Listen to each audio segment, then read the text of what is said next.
Peter Pan. On a clear and starry night in London, Wendy Darling told her brothers, John and Michael, stories about the adventures of Peter Pan, who lived in faraway Neverland. The boys loved hearing her tales about sword fights and mermaids and the pirate, Captain Hook. But they weren't just stories.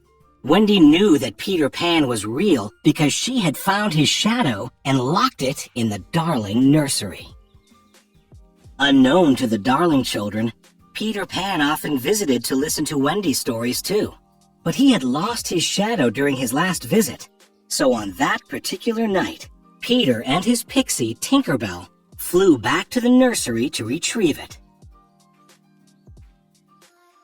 As Peter and Tink flew about the nursery, Wendy woke up. "Peter Pan!" she exclaimed as she climbed out of bed. "I saved your shadow for you. It needs sewing." As Wendy sewed, she explained that it was her last night in the nursery. "I have to grow up tomorrow," she told him. Peter quickly realized that if Wendy left the nursery, he wouldn't be able to hear her stories anymore. He had to do something. "Come on," Peter called out. "To Neverland! You'll never grow up there." "John, Michael, wake up! Peter's taking us to Neverland," Wendy said. "But, Peter," she questioned, "how do we get to Neverland?"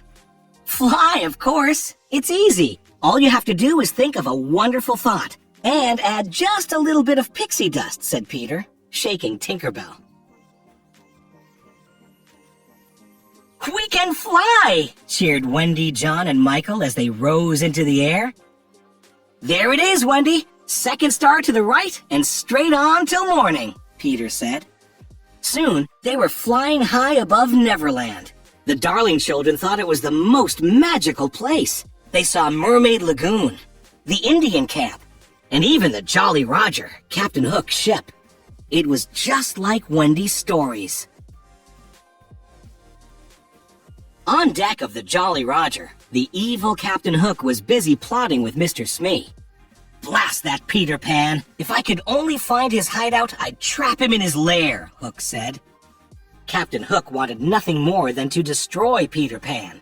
It was because of a fierce sword fight with Peter that he had a hook where his hand should be.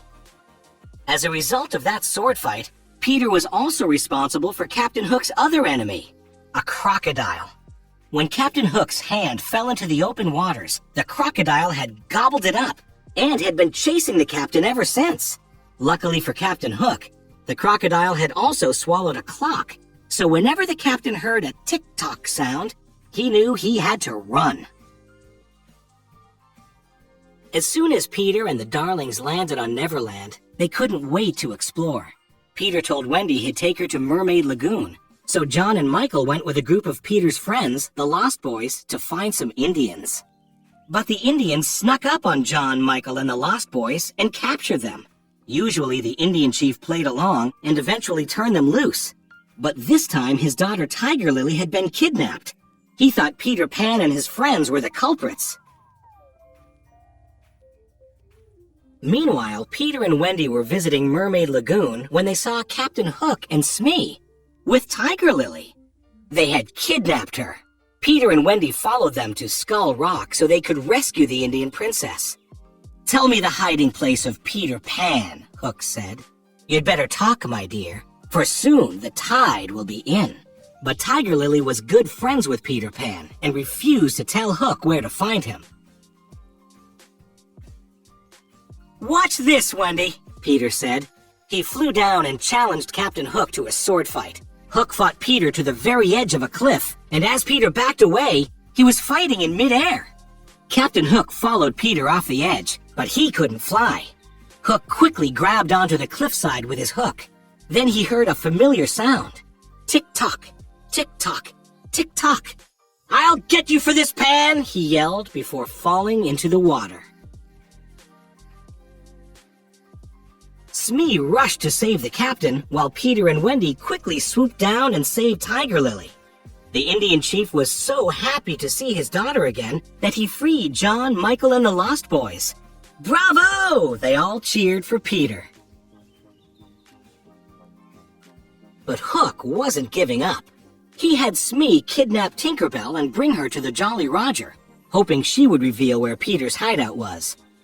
"Welcome aboard, Miss Bell," he said. Then Hook tricked Tinker Bell into revealing Peter Pan's hideout. His evil plan was working. He laughed wickedly as he locked Tink inside a lantern. Meanwhile, at Peter Pan's hideout, Wendy told stories to all of the boys. But she was starting to miss her parents back in London. She told the boys how great it was to have a mother. This infuriated Peter Pan. "Go on, go back," he said. "But I'm warning you, you can never come back. Never." That didn't stop Wendy and the boys. They left Peter behind and raced outside, where Captain Hook and his crew were waiting for them. Captain Hook's plan to destroy Peter Pan was almost complete. Before Hook returned to his ship, he lowered a beautifully wrapped package into the hideout for Peter to find. The pirates brought the children back to the Jolly Roger and tied them up. Captain Hook gave them the option to either become part of his pirate crew or walk the plank. But Wendy proudly shook her head. "Peter Pan will save us." "Peter Pan will save them," Hook said, laughing with Smee. "You see, we left a present for Peter. Peter Pan will be blasted out of Neverland forever," Captain Hook told her. When Tinker Bell heard Hook's evil plan, she escaped from the lantern and hurried back to the hideout to save Peter. Just as Peter was untying the bow, Tink flew in. "Hi, Tink," said Peter. "Look what Wendy left." He held up the box. Tinker Bell tried to pull the package away, but Peter wouldn't let go. Tinker Bell pulled harder. She knew the present was actually a bomb. Tinker Bell told Peter about Hook's plans, and together they rushed off to save the Darlings and the Lost Boys. On the ship, Wendy and the boys were forced to walk the plank. "Captain Hook, we will never join your crew," Wendy told him. "As you wish. Ladies first, my dear," he responded. Everyone watched as Wendy bravely walked the plank. One step, then another, as she got closer and closer to the edge, and then she jumped. But Peter Pan was there to save her. "This time you've gone too far," Peter said to Captain Hook. Hook couldn't believe his eyes. Peter Pan was still alive. His plan had failed. John, Michael, and the Lost Boys fought off the pirates as Peter drew his dagger and attacked the captain. When Peter turned his back, Hook lunged at him with his sword, but the pirate lost his balance and fell into the water, where the crocodile was waiting for him. Captain Hook's crew was forced to surrender. "Hooray for Captain Pan!" the children cheered. With Hook defeated, it was time for the Darlings to go home. "We're casting off," Peter called. "Hoist anchor! Pixie dust!" Tinker Bell flew around the entire ship, sprinkling pixie dust as she went. Then, up, up, up they flew on their way home to London. Wendy, Michael, and John had to say goodbye to Peter Pan and the Lost Boys. "Oh, but it was such a wonderful adventure," Wendy told her parents. "Tinker Bell and the mermaids and Peter Pan. We sailed away on a ship in the sky." As Wendy finished speaking, she gazed into the night sky.